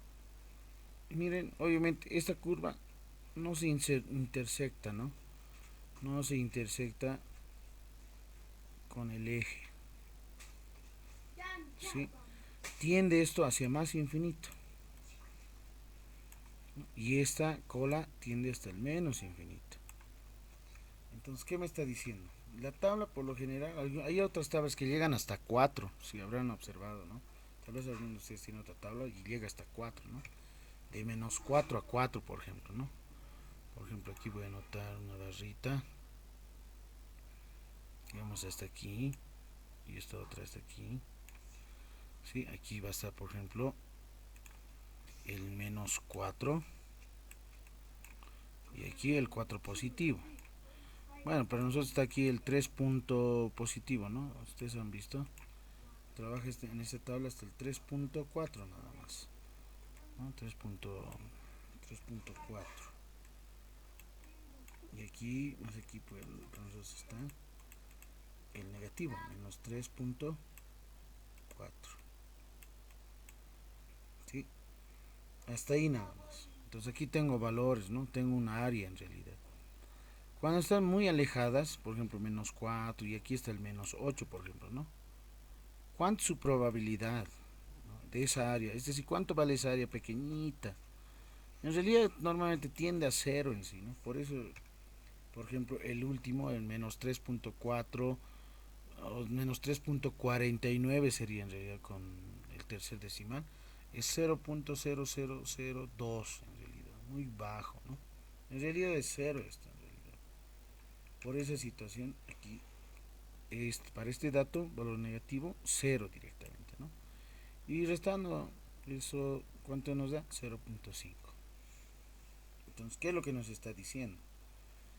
Que el área está dividiendo, ¿no es cierto? Miren aquí, de menos 8.83 a 0, aquí está menos 8 hasta 0, hasta 0 y 0, obviamente no olvidemos que se encuentra aquí, ¿no? Aquí está, la mitad divide en dos áreas, ¿no? A la campana de Gauss, ¿sí? Esta área que voy a pintarlo, esta área que lo voy a pintar de color verde, ahí, toda esta área, y obviamente la campana de Gauss es simétrica, ¿no? Simétrica porque esto vale ¿cuánto? 0.5. Y la otra que no está pintada también vale ¿cuánto? 0.5. La suma de esas dos áreas ¿cuánto es? 1 en realidad, debajo de la campana de Gauss. Es como así 50%, 50%, suma total 100%, ¿no? Entonces, como ustedes ven, miren, está midiendo desde 0, aquí no olviden que está mu, ¿no? Estandarizando, ¿no? Porque lo que estoy diciendo en esta es estandarizando, ¿no? Estoy estandarizando aquí, ¿no? Por eso es z. Entonces ahí tengo, ¿no? Con el parámetro 0 veo el área de donde menciona de 0 hasta menos 8.83. ¿Cuánto es su área? Obviamente menos 8.83, etcétera, esto más aquí, ¿no? Entonces, toda esa franjita, ¿no? Directo. Toda esa, entonces, ¿cuánto es? 0.5 en realidad, ¿no? Por eso aquí tengo este resultado, ¿no? Entonces, ¿qué significa? Y aquí más o menos está, ¿no? Bueno, hecho con el otro pi, ¿no? Más o menos mi campana de Gauss. A la mitad está el 0 y ahí está menos 8.83. Es una área, ¿no? Y esto obviamente tiende al infinito. Entonces tenemos una probabilidad aproximada de 0.4616, dice, ¿no? Y que la medida del tiempo de entrega haya sido en ese rango correspondiente. Ahora, el otro punto. En la B, por ejemplo, hay que ver, ¿no? Dice qué pasaría en el caso y cuál sería la probabilidad, ¿no? De encontrar, pero ¿qué ocurre cuando tengo más de 115 horas? Entonces, bueno, las horas, obviamente, no olvidemos que una hora tiene 60 minutos, multiplicamos por 115 y eso dan 6.900 minutos. Ya tengo el tiempo en minutos. Entonces, ¿qué nos está pidiendo? La probabilidad, ¿no?, de la variable z mayor a 115 horas en realidad, respecto a la distribución de los 200 en paquetes en este caso, ¿no? Entonces hago la división, esta cantidad, y eso es 34.5 en realidad, ¿no? 34.5. Vemos que la media se distribuye aproximadamente a una distribución normal con media de 35 como dato y desviación típica de 0.566, supondremos siempre una distribución de la media es normal, ya sea porque la variable de interés es normal o porque nuestra muestra es bastante grande. ¿Sí? Aquí está nuestra muestra. Este es n, ¿no? Porque es mayor a 30, ¿sí o no? Claro que sí. Entonces, cuando nuestras muestras son más grandes a 30, entonces trabajamos con la normal, ¿no? Pero ¿qué pasa en el caso de que nuestras muestras sean pequeñas, menores a 30? Entonces t de student, ¿no? Ya no va a ser set, sino va a ser t. Entonces voy a utilizar obviamente la tabla t de student, ¿no? No sé si está en esta aquí. Aquí tenemos, aquí está la tabla t de student, ¿no? Que se trabaja con grados de libertad y esto debe llegar hasta, ahí tenemos hasta 1000 en realidad, ¿no? Con coeficientes de 0.25, 0.20, 0.15, 0.10, 0.05, 0.025, etcétera, ¿no? Que se trabaja con estas probabilidades. Cuando son obviamente muestras o muestra menores a 30. Bueno, entonces hacemos el cálculo, este dato, este promedio en sí, voy a estandarizarlo. Para que sea z voy a restar menos 35 y voy a dividir respecto a su desviación típica. Hago operaciones aritméticas, eso es menos 0.88. Y como este es mayor, obviamente miren, hay una propiedad, ¿no? Eso es 1 menos esa probabilidad correspondiente. Aquí lo voy a anotar. Si yo tengo la probabilidad para la variable z, ¿no?, o x puede ser, ¿no?, mayor a una constante, supongamos a qué es igual esto, es igual al complemento, lo que está determinando es el complemento, ¿no? 1 menos la probabilidad para z o x, ¿no?, que es menor a ese valor o constante numérico. Esta es la propiedad que se está utilizando, ¿sí?, del complemento, ¿no? Del complemento. Entonces ahí tengo, ¿no?, 1 menos su probabilidad menor a 0.88. Ahí está, 1 menos. ¿Y este dato dónde se encuentra? 0.8, miren los dos decimales y el tercero es el de la columna, ¿no? 0.8 en valores positivos ubico 0.8. ¿Dónde se encuentra? Aquí está, ¿no? 0.8. Ahí está, 0.8. Y luego tomamos en cuenta, por ejemplo, aquí con cuántos decimales. Ahí está el 0.8 en la fila 0.8 y de la columna el tercero me indica que es 8, es decir 0.08. Estamos hablando de esta. Bajo en esta columna con respecto a la fila, entonces ahí ya tengo determinada, identificada su probabilidad, ¿no? Esta es la tabla normal de probabilidad. Estos son probabilidades, estos valores numéricos que están aquí. Son probabilidades, ¿no? Entonces, ¿cómo se trabaja? Fila con columna. La fila, los dos primeros dígitos y el tercero es para la columna, ¿no? 0.88 en valor positivo, ahí está, ¿no? 0.1894 correspondiente, ¿sí? Y ahí hay que hacer la diferencia, restarlo, ¿no? Ahí tenemos por 0.8106, ¿no? La probabilidad. ¿Eso qué significa? Que el 81.06% es muy alta en realidad, ¿no? La probabilidad. La pregunta mencionaba, ¿cuál es la probabilidad, no?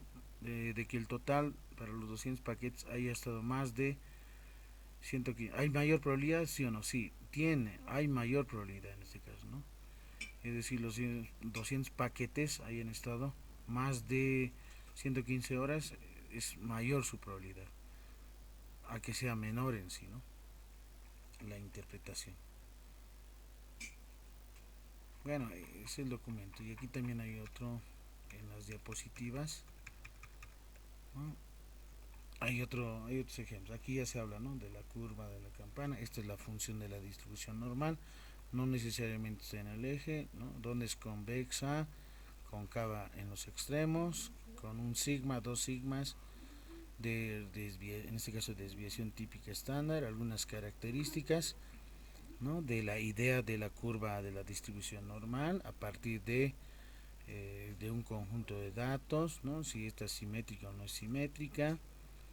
Pueden ser también las curvas leptocúrtica, ¿no? Mesocúrtica o platicúrtica. Corresponde también en tipos de asimetrías de distribución, ¿no? Esta es una distribución simétrica, ¿no? Esta es una distribución, por ejemplo, asimétrica con sesgo positivo. Esta es una distribución asimétrica pero con sesgo negativo, ¿no?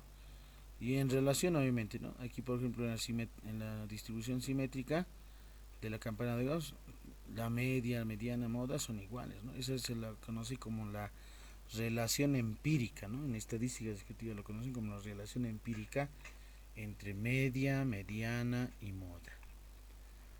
Y aquí se tiene algunos ejemplos. Por ejemplo, yo quiero calcular la probabilidad en valor de z mayor a 1.28. Entonces, ¿cómo calculamos?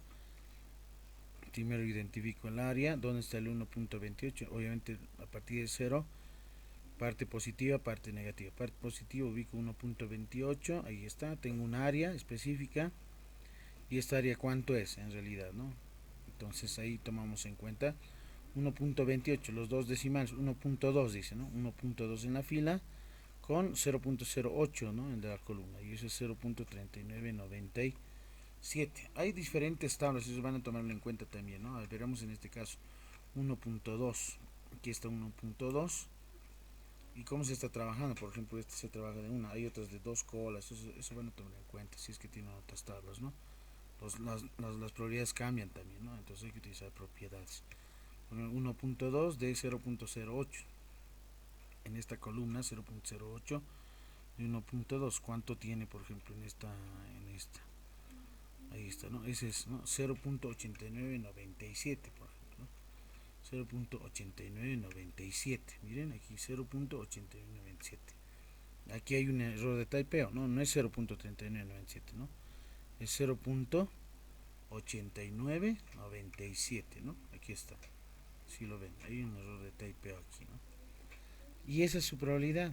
0.8997 corresponde al área más grande en sí, ¿no? Y la área pequeñita, ¿cuánto sería? 1 menos esa probabilidad en sí, ¿no? Y en ese caso, por ejemplo, es 0. Si hacemos una diferencia, aquí por ejemplo, aquí hay error de typeo, no es 3, ¿no? Aquí es 0.89. 1 menos 0.8997.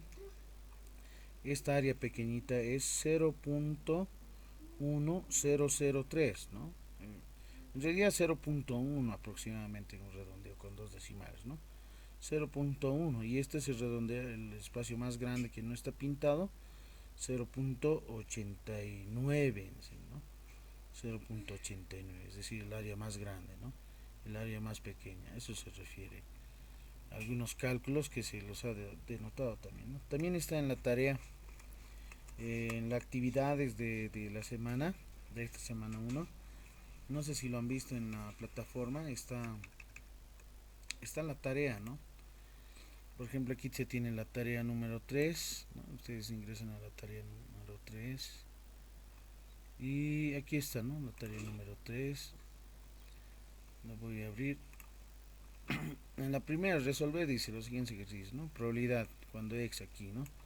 Miren, aquí está x, entonces, ¿qué tienes que hacer aquí? Estandarizar, ¿no? Restar menos un determinado valor numérico, o simplemente calcular con la normal. Hay la tabla, no se olviden que en la tabla hay tabla, ¿no? Normal estándar y hay tabla simplemente normal. Ustedes pueden buscar también la tabla simplemente normal. Es otra tabla, es esa, ¿no? Con otras probabilidades. Con eso se tiene que trabajar esto. ¿Sí? Con la tabla normal nada más, no con la estandarizada. Aquí no estamos estandarizando. Entonces, ¿qué tienes que hacer? Calcular sus probabilidades, cuántos, ¿no? Cuando se tiene dos extremos, cuando este es negativo, cuando es positivo, etcétera. Y respectivas áreas, ¿no? Respectivas áreas se refiere como, en este caso, dónde está su área, identifiques, ¿no? A eso se refiere. Aquí está con Z, ¿no? Está trabajando con la tabla Z estándar, ¿no? Está estandarizando en realidad, ¿no? Pero en esta otra no necesariamente, con la tabla normal, ¿no? También la tabla normal, ustedes pueden buscar. No es con la Z estandarizada. El ejercicio 2 dice, tiene una máquina que genera un promedio de 1000 tornillos al día, dice, con varianza de 500 tornillos. Y se toma una muestra de 20 cajas de tornillos, ¿cuál es la probabilidad de una media muestra entre 900 a 1500 tornillos? Primero, ¿qué es lo que debes de ver? ¿No? Observar de que la muestra es mayor a 30 o es menor a 30. Es menor a 30. Entonces, ¿qué tipo de distribución voy a utilizar? La T de Student, ¿no? Es decir, esta tablita que está aquí debajo, ¿no? La T de Student. Con esta es la que se tiene que ir trabajando, ¿no? Bueno, como no se tiene grados definidos, grados de libertad, un grado de libertad pueden trabajar, no hay ningún problema. Pero la distribución T de Student y esa es su probabilidad correspondiente, ¿no? Entonces tendría que ver también, ¿no? Si evidentemente esta se puede tender a una distribución normal. Y la número 3 como la del ejemplo que se ha dotado, ¿no? En el cuaderno, en el documento de trabajo.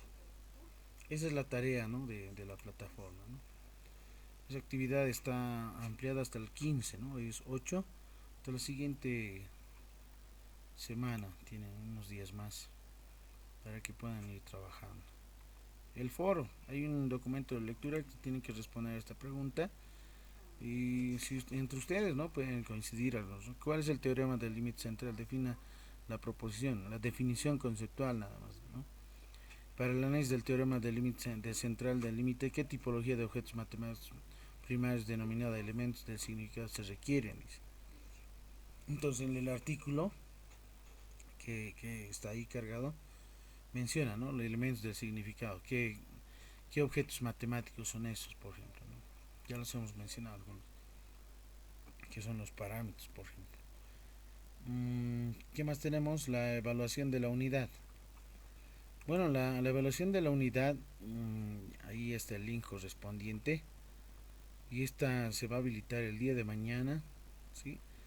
De 6 a 7:45. Eso es Google Formulario. Ustedes hacen un clic, responden y lo envían. No es necesario que aquí envíen. Aquí no hay nada que enviar. Aquí yo solamente lo he generado esto para cargar sus notas, ¿no? de sus evaluaciones. No sé si hasta ahí tienen alguna pregunta, alguna duda al respecto ya para ir terminando la sesión. ¿Alguna consulta?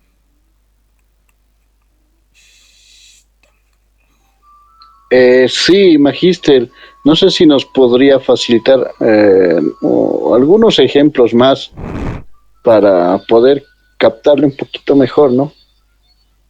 Esto de los números y todo. Porque a mí se me hace muy complicado, la verdad. ¿Qué parte específicamente? Con eso de las fórmulas, Las fórmulas. A ver.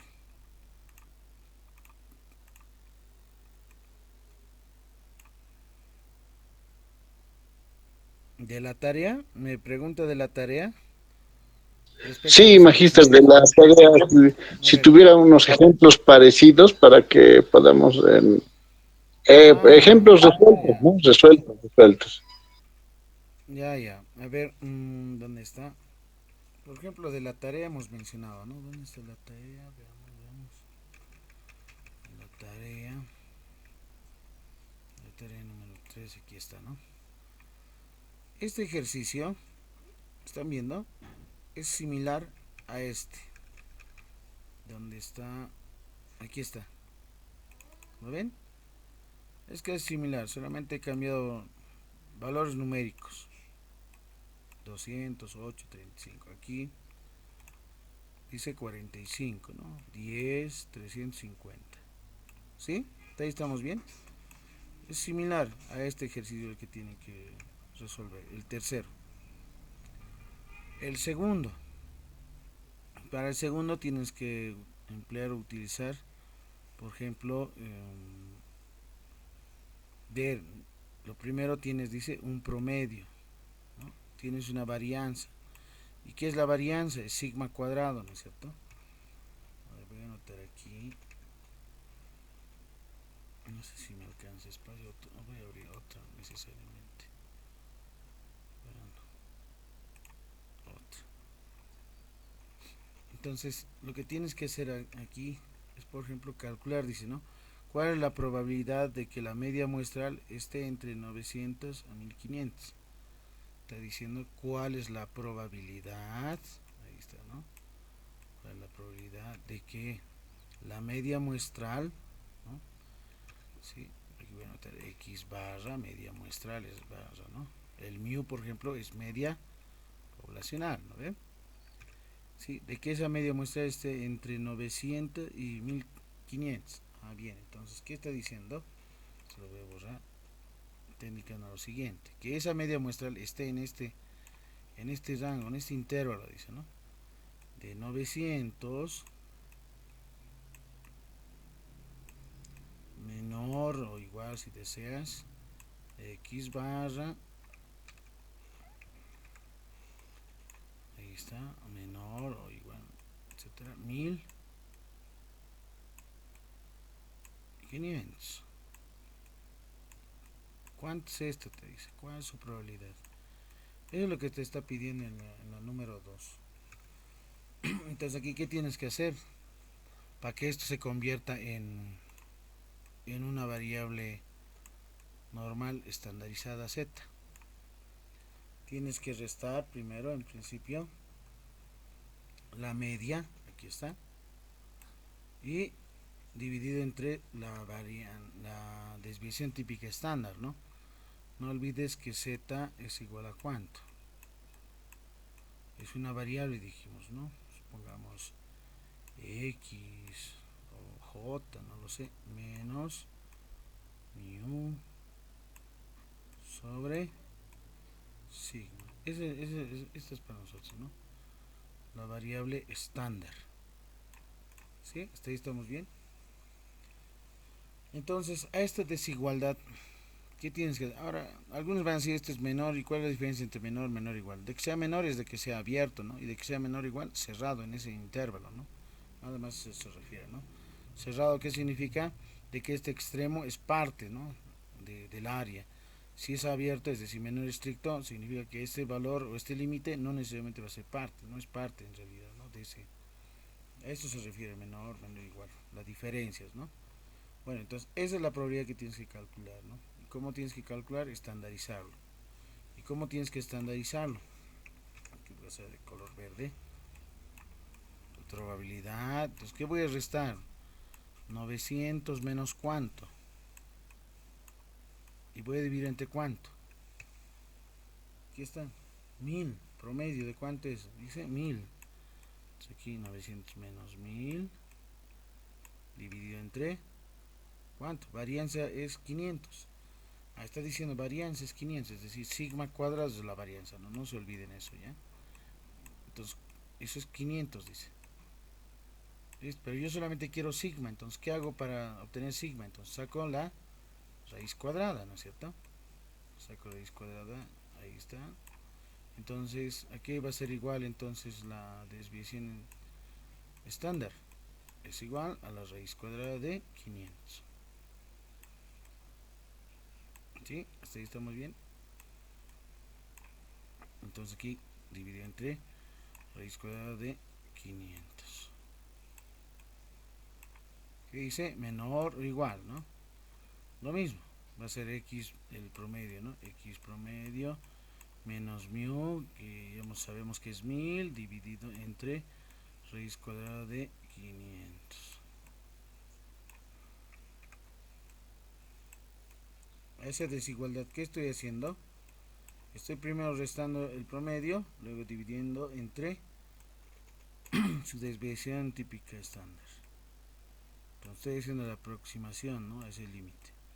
1500 aquí va a ser menos 1000, ¿no? Dividido entre raíz cuadrada de 500.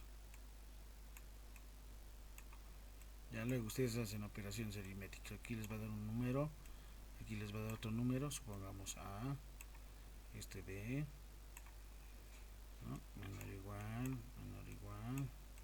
¿Y todo esto qué es para nosotros? Todo esto es Z. Entonces ya tengo, ¿no? Ahí la probabilidad de A menor o igual a la probabilidad de B. ¿Y eso, a qué se refiere esto? Esta va a ser la probabilidad, ¿no?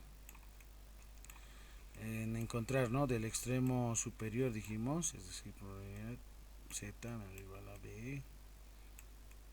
Eso, con este dato, esto tienes que buscar en tabla, menos el extremo inferior, que es la probabilidad de Z menor o igual al extremo inferior, que es A.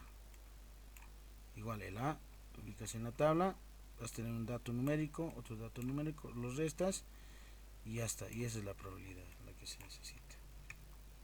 Esa es la número 2.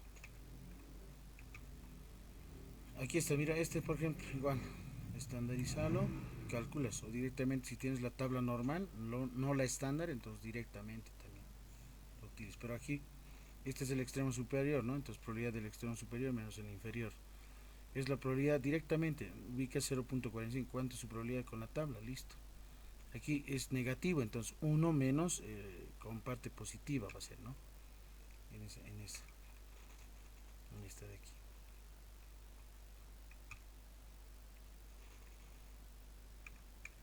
Bueno, no sé si te he podido despejar ya las dudas. Sí, magíster, gracias.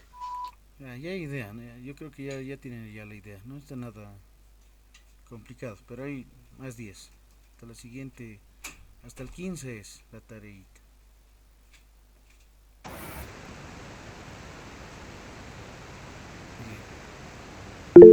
Una pregunta, Sí.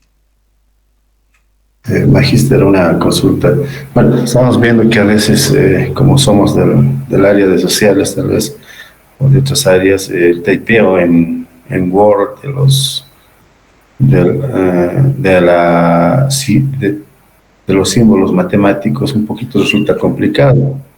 No sería una tolerancia si lo podemos hacer a mano y escaneado y enviarle. Sí, no hay problema. Háganlo si desean manualmente, ¿no?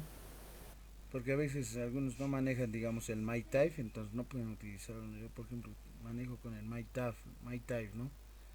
El MyType es este, en realidad en el Office se encuentra, ¿no? Si algunos manejan, ¿no? Ahora, si no lo manejan, no hay problema. Por mí no me hago ningún problema. Pueden hacerlo manualmente, sacan una foto, lo escanean y obviamente el documento en PDF, ¿no? Súbanlo su tarea. Por ejemplo, aquí yo quiero insertar, ¿no? Ustedes van a insertar el editor de ecuaciones, ¿no? Y en el editor de ecuaciones te salen, ¿no? Las funciones. Por ejemplo, aquí yo quiero probabilidad, paréntesis, ¿no? O si quiero corchete, ¿no? Digamos X o promedio, ¿no? Aquí tengo, ¿no?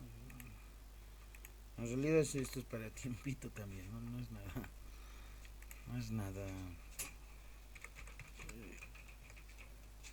Ahí cuánto es, le dice, ¿no? Entonces este va a ser el complemento 1 menos esa misma probabilidad, pero con desigualdad invertida, ¿no? Es el complemento.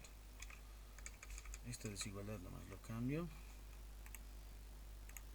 Ahí está, ¿no?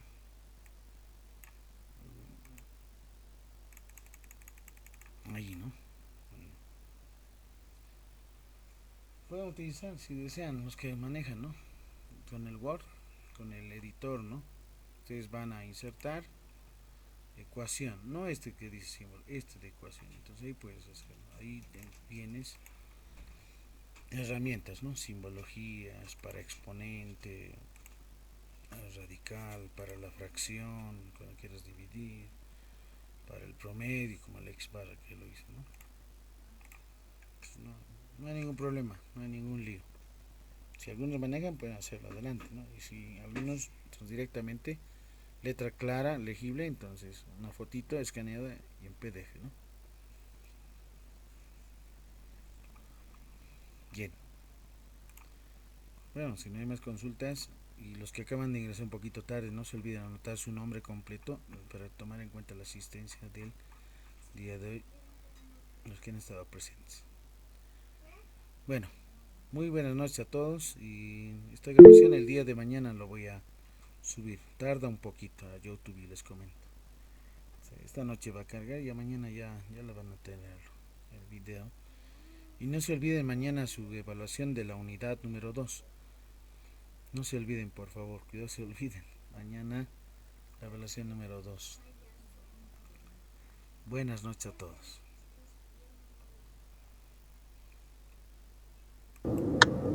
Hasta luego, doctor. Muchas gracias, buenas noches. Buenas noches. Buenas noches, Magister. Gracias. Hasta luego. Hasta luego, doctor. Gracias. Buenas noches, hasta luego, gente feliz.